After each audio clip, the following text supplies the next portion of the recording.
ابتسم.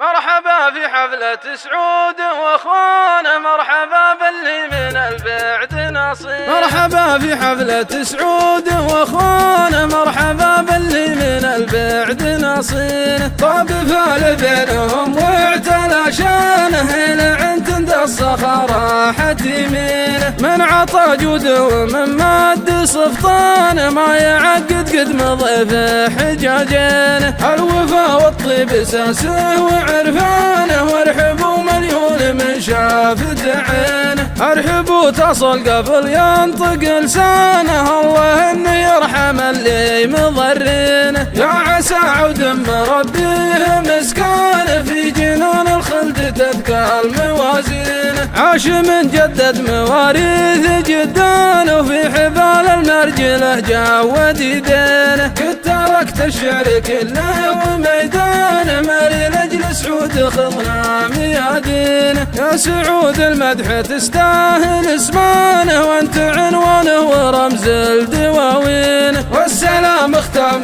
هرجي ونشانه، والعذر ينساق فاخر مضامينه. مرحبا في حفلة سعود واخوانا، مرحبا باللي من البعد نصينه. طاب فال بينهم واعتلى شانه، لعن تندى الصخرة حد يمينه. من عطى جود ومن ماد سفطانه، ما يعقد قد مضي في حجاجينه. الوفا والطيب ساسه وعرفانه، وارحبوا مليون من شافت عينه. ارحبوا تصل قبل ينطق لسانه، الله انه يرحم اللي مضرينه. يا عسى عود مربيه مسكانه، في جنان الخلد تبكى الموازينه. عاش من جدد مواريث جدانه، وفي حبال المرجله جاود يدينه. قد تركت الشعر كله وميدانه، مري لاجل سعود خضنا ميادينه. يا سعود المدح تستاهل اسمانه، وانت عنوانه ورمز الدواوينه. والسلام اختام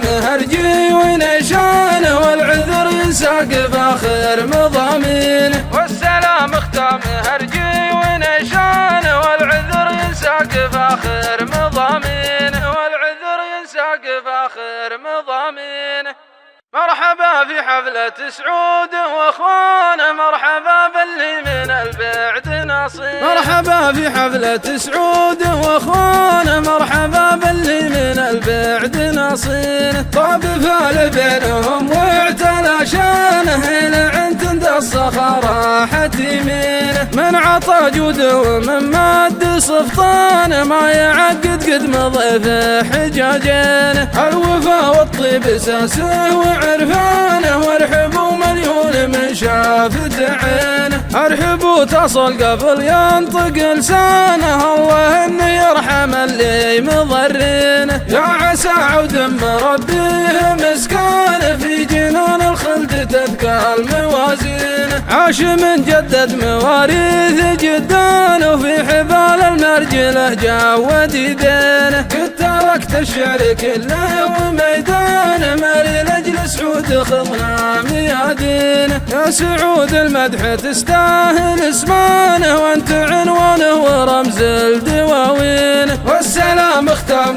هرجي ونشانه، والعذر ينساق فاخر مضامينه. مرحبا في حفلة سعود واخوانا، مرحبا باللي من البعد نصينه. طاب فال بينهم واعتلى شانه، لعن تندى الصخرة حد يمينه. من عطى جود ومن ماد سفطانه، ما يعقد قد مضي في حجاجينه. الوفا والطيب ساسه وعرفانه، وارحبوا مليون من شافت عينه. ارحبوا تصل قبل ينطق لسانه، الله انه يرحم اللي مضرينه. يا عسى عود مربيه مسكانه، في جنان الخلد تبكى الموازينه. عاش من جدد مواريث جدان وفي حبال المرجله جود يدينه. قد تركت الشعر كله وميدانه مالي لاجل سعود خضنا ميادينه. يا سعود المدح تستاهل اسمانه وانت عنوانه ورمز الدواوين. والسلام ختامه هرجي ونشانه والعذر ينساق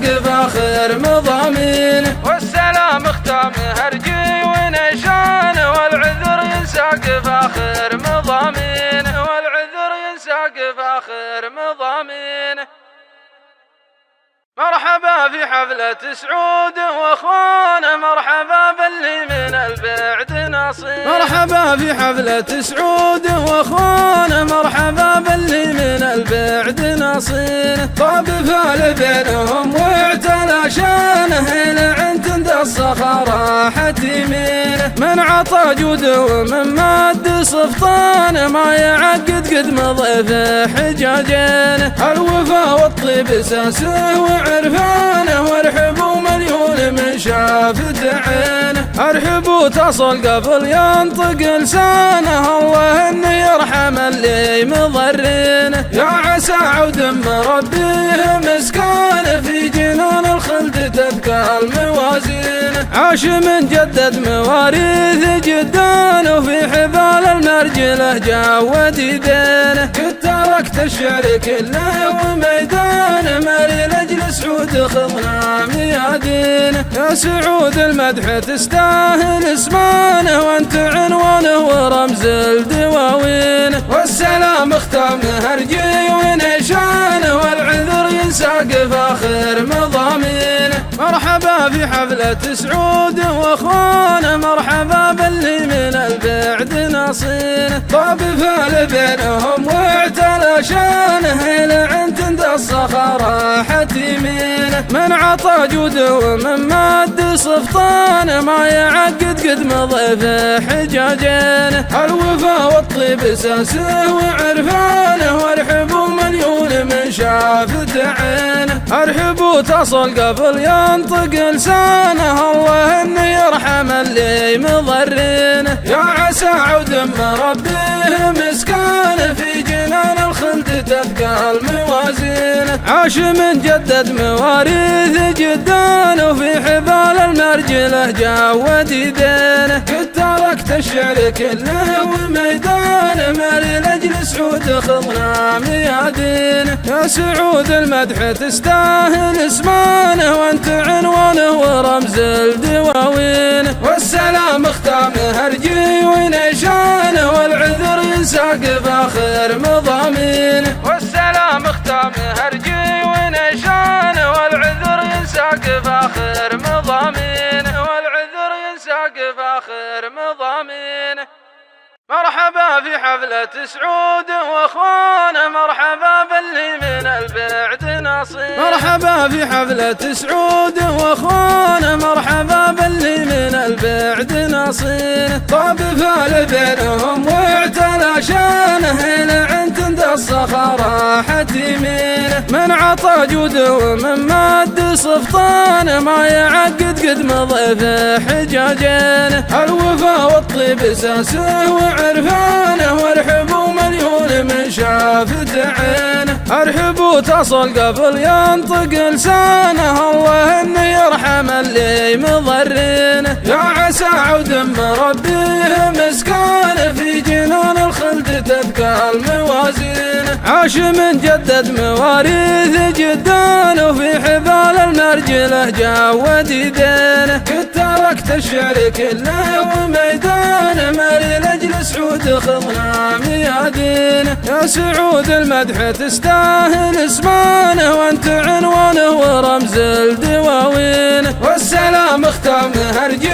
ونشانه والعذر ينساق فاخر مضامينه. مرحبا في حفلة سعود واخوانه مرحبا باللي من البعد نصينه. طاب فال بينهم. بسم الله الرحمن الرحيم. أيها الحفل الكريم، أيها الضيوف الكرام، نحييكم بتحية الإسلام. السلام عليكم ورحمة الله وبركاته. حللتم أهلا ووطئتم سهلا، فأهلا وسهلا بكم. نبارك للعريس الشاب سعود بن محمد بن سرحان الشيباني، ونقول له كما قال الرسول صلى الله عليه وسلم: بارك الله لهما وبارك عليهما وجمع بينهما بخير. ونبدأ مع أول فقرات الحفل، آيات من الذكر الحكيم مع ذيب صنيتان الشيباني. أعوذ بالله من الشيطان الرجيم.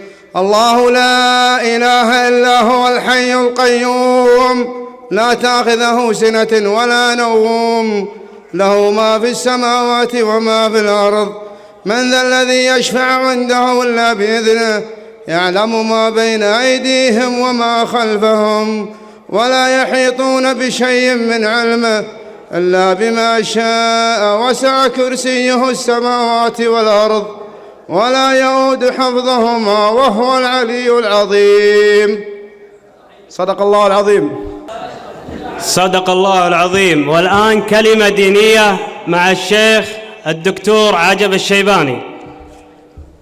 الحمد لله رب العالمين، وصلاة وسلاما على أشرف الأنبياء والمرسلين نبينا محمد وعلى آله وصحبه أجمعين. وبعد، نبارك للمتزوج ونقول له كما قال المصطفى صلى الله عليه وسلم: بارك الله لك وعليك وجمع بينكما في خير. ثم في دقائق معدودة، وخير الكلام ما قل ودل، ويكفي أيها الإخوة ذكر حديثا واحدا أو آية واحدة مما ورد من كتاب الله ومن سنة النبي صلى الله عليه وسلم. وفي هذا الحديث الذي روي في الصحيحين، حديث النعمان بن بشير، قال: سمعت النبي صلى الله عليه وسلم يقول: إن الحرام بين وإن الحلال بين وبينهما أمور مشتبهات لا يعلمها كثير من الناس، فمن اتقى الشبهات فقد استبرأ لدينه وعرضه، ومن وقع في الشبهات وقع في الحرام، كالراعي يرعى حول الحمى يوشك أن يرتع فيه أو يوشك أن يواقعه، على روايتين. الأمر الأول حديث النبي صلى الله عليه وسلم عندما يقول: إن الحرام بين والحلال بين. نعم، في هذه نصوص، في هذا نصوص وفي هذا نصوص. هذا نصوص تحرمه، تحرم التعامل به وهو الحرام، وهذا هناك نصوص تبيحه، بل ربما إن فيه نصوص تحث عليه لأنه حلال وقربة إلى الله سبحانه وتعالى، وهذا لا جدال فيه، وليس هذا محور حديثنا. حديثنا أيها الإخوة كما قال صلى الله عليه وسلم: وبينهما أمور مشتبهات. هناك أمور ربما لم يبلغ الرجل الحديث أو الآية أو اختلاف الأئمة فيها، أو ربما إنه يرى العمل بها ثم الانتهاء، أو ربما إنه لم يصح عندها الحديث، أو ربما إنه أيها الإخوة يرى إنه يرتكب هذا ولا حرج، وهذه مصيبة. قال النبي صلى الله عليه وسلم: فمن اتقى الشبهات فقد استبرأ لدينه وعرضه. ينتبه المسلم أيها الإخوة، استبرأ لدينه أي علاقته بالله سبحانه وتعالى، وقوله واستبرأ لعرضه أي علاقته بعباد الله جل وعلا. ولذلك الدين أيها الإخوة على 4 أمور لا يصلح إلا أن تتوفر فيه: العقيدة والشريعة والأخلاق والمعاملات. العقيدة علاقتك بخالق السماء، الشريعة علاقتك مع نفسك، الأخلاق والمعاملات علاقتك مع إخوانك المسلمين. فلا بد أن ال4 هذه أن تتوفر. ولذلك النبي صلى الله عليه وسلم في الحديث الحسن الذي روي في سنن أبي داود، قال المصطفى صلى الله عليه وسلم لمعاذ بن جبل: اتق الله حيثما كنت، وأتبع السيئة الحسنة تمحها، وخالق الناس بخلق حسن. هذه قال الشيخ عبد العزيز آل الشيخ حفظه الله تعالى مفتي عام المملكة، يسمى هذا الحديث بحديث ال3 علاقات: علاقة مع خالق السماء، وعلاقة مع أهل الأرض، وعلاقة مع نفسك، علاقتك مع الله جل وعلا بالعقيدة السليمة. وإن تخشاه جل وعلا في الغيب كما كنت تخشاه أمام الناس، وإن يكون ظاهرك كباطنك. وعلاقة مع نفسك بأن تتعاهد أعمالك وتخلصها لله جل وعلا، وتخلص مع نفسك في طهارتك وفي عبادتك وفي أمانتك، وعلاقة مع الناس أي بالأخلاق الحسنة وبالمعاملات، معاملات الصدق ومعاملات الوفاء المعاملات التي تبرأ بها الذمة مع عباد الله سبحانه وتعالى. قال لا يعلمها كثير من الناس، فمن وقع في الشبهات وقع في الحرام. هذه الشبهات أيها الإخوة كما ورد عن النبي صلى الله عليه وسلم إن الفتن تعرض على القلب كعرض الحصير. تعرفون الحصير يا أخوان؟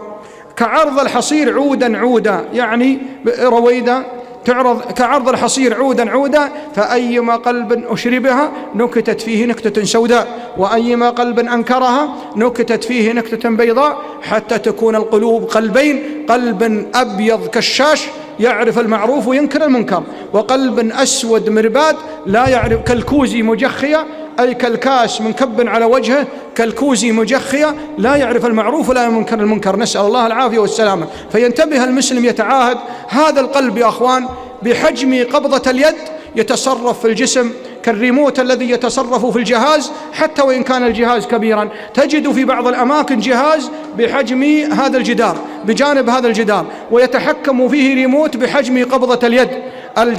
القلب أيها الإخوة مثله. يقول المصطفى صلى الله عليه وسلم: ألا إن في الجسد مضغة إذا صلحت صلح سائر الجسد، وإذا فسدت فسد سائر الجسد. غير صالح للاستعمال. هذا القلب إذا فسد الجسد معه، فيكون القلب غير صالح للاستعمال، وتكون الأعمال كلها فاسدة، لأنها بنيت على عقيدة فاسدة. نسأل الله السلامة والعافية.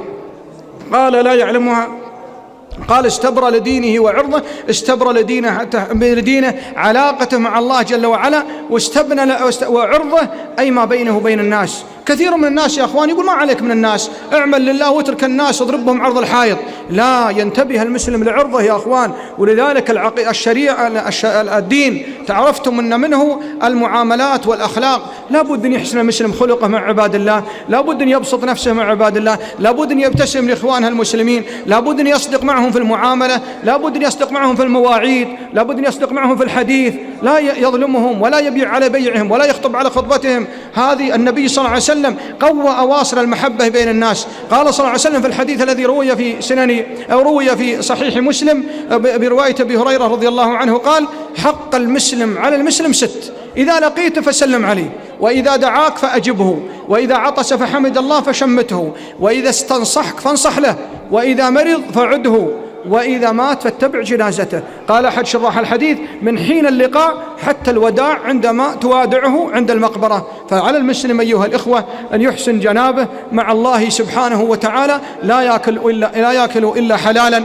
بل مع الله جل وعلا بالعقيدة السليمة، ومع نفسه لا يأكل إلا حلالا، ولا يقرب المحرمات ولا يقرب الشبهات، فإن الشبهات أيها الإخوة تودي بك إلى الحرام، لقول النبي صلى الله عليه وسلم: ومن وقع في الشبهات وقع في الحرام كالراعي يرعى حول الحمى يوشك أن يرتع فيه. الراعي لو كان صاحب إبل أو صاحب غنم قريبا من منطقة محمية، والديرة التي حولها كلها ممحلة، والمنطقة هذه ما شاء الله يعني فيها شيء من المرعى الطيب، تجده يا أخواني نفسه تفز إليه، وربما إنها اليوم الأول يأخذ منه فيه ساعة، ثم ساعتين، ثم 3، ثم يزيد حتى يقع في وسط الحمى. هذا الذي الدنيا يأخذ منها شيء يسيرا ويقول هذه فيها شبهة، والأخرى فيها شبهة، والأخرى فيها شبهة. هذه شبهة المال، وهذه شبهة العين المحرمة، النظرة المحرمة نظرة العين، وهذه شبهة اللسان، وهذه شبهة الفرج، وهذه حتى تجتمع عليه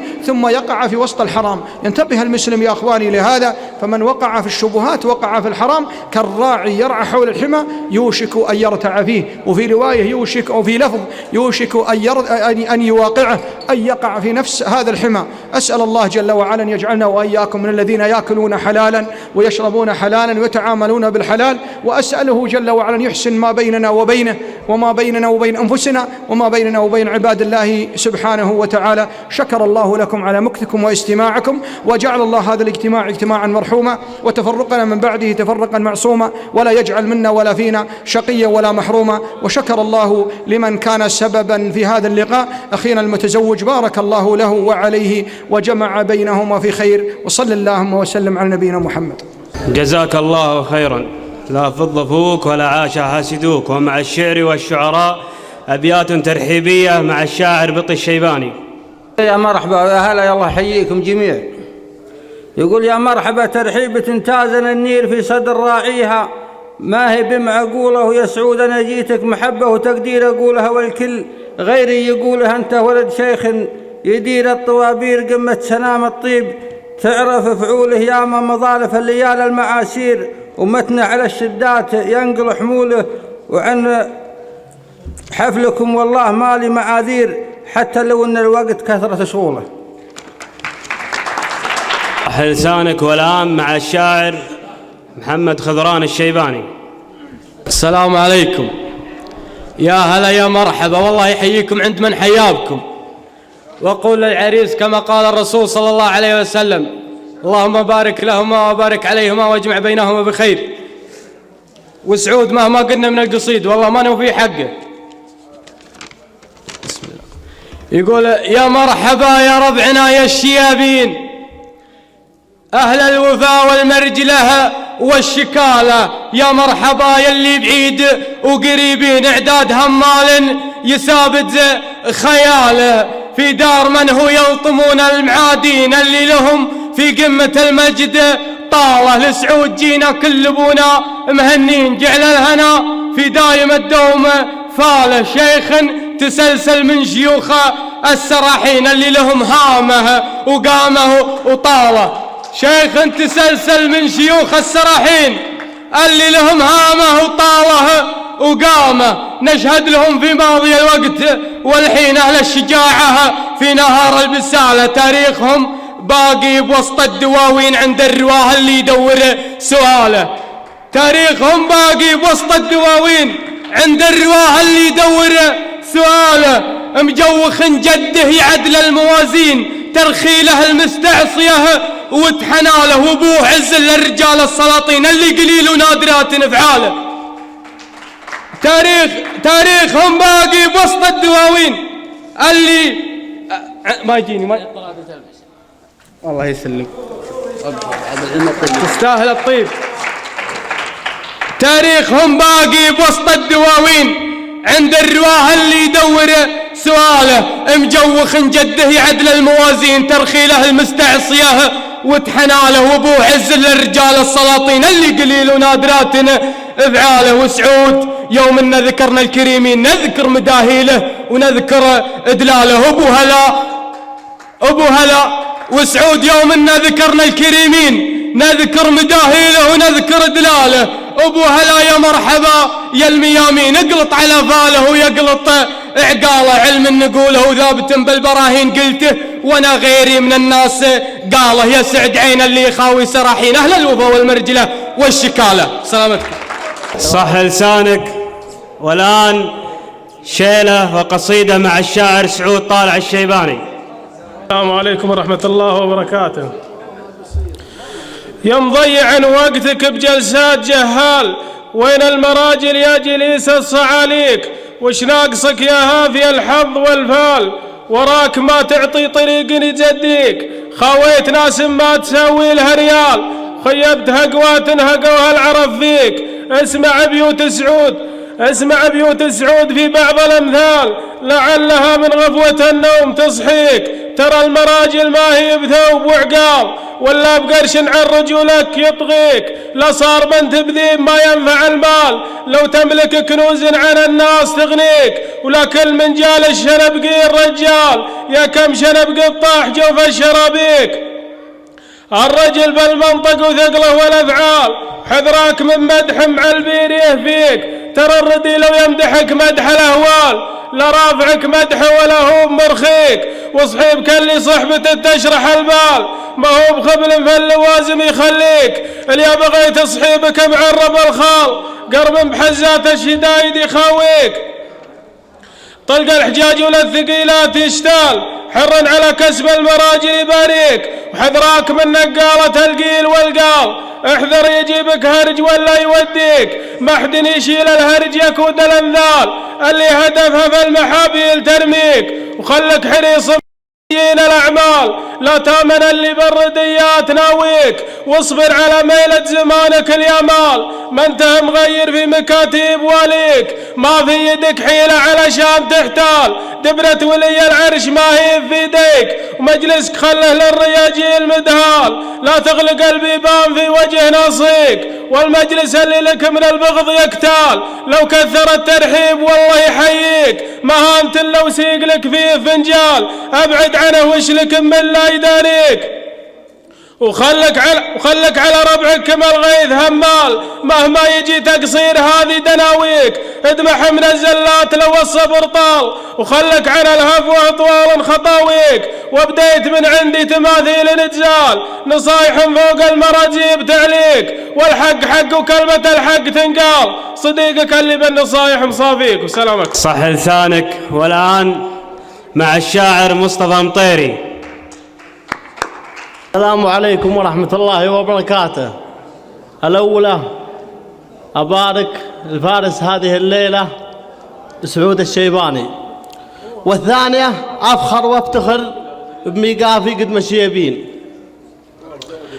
هلا يا هجوس الشعر حان الوعد والذوق، أبا سوق يا فكري بناتك محكمها، مغاتير ندر سقتها للتحدي سوق، حقائق غفال اخترتها قبل لا سمها، مغاتير ندر سقتها للتحدي سوق، حقائق غفال اخترتها قبل لا سمها، نوادر من انتاج الفحل ما تطب السوق، على فخوذها واسم المغازل موسمها، اللي طبت الساحة عسى ما يجيها عوق، على لجنة التحكيم لا جيت اقدمها، مداهيلها وسط الحنايا وتطلع فوق، اللي ضاق صدري جات كني مكلمها، مداهيلها وسط الحنايا وتطلع فوق، اللي ضاق صدري جات كني مكلمها، أعشق النوادر وعشقني وانا المعشوق، وهذا هوى بالي ونفسي معلمها، أمثل بها ربعي وأغني بها وروق، وشارك بها في كل محفل وحكمها، أمثل بها ربعي وأغني بها وروق، وشارك بها في كل محفل وحكمها، أعبر عن شعوري وأغني بها طروق، وناطع بها الشعار ماني بكاتمها، وسلام بي على عتيبه تغوص البحر وتفوق بحور الوفا والطيب وسعود عايمها، وسلامي على عتيبه تغوص البحر وتفوق بحور الوفا والطيب وسعود عايمها، يا ذباحة الحايل يا لطامة المطفوق، هل الطيب والنوماس والعز محزمها، يا ذباحة الحايل يا لطامة المطفوق، هل الطيب والناموس والعز محزمها، تسابق على الجزلة وكسب الجمايل فوق، تسابق على كسب الجميلة وتاسمها، وفهود الجزيرة لا تمشي بحماة النوق، أقول الحقيقة صدق ماني بكاتمها، وفهود الجزيرة لا تمشي بحماة النوق، أقول الحقيقة صدق ماني بكاتمها، مطانيخ برقة تفتخر في مطن خروق، على العز تبقى والفشق في محازمها. وسلامتكم. صح لسانك. وبهذا نختم فقرات الحفل، وبعد العشاء ستكون هناك محاورة نخبة من الشعراء، ونشكر لكم طيب الاستماع، والسلام عليكم ورحمة الله وبركاته.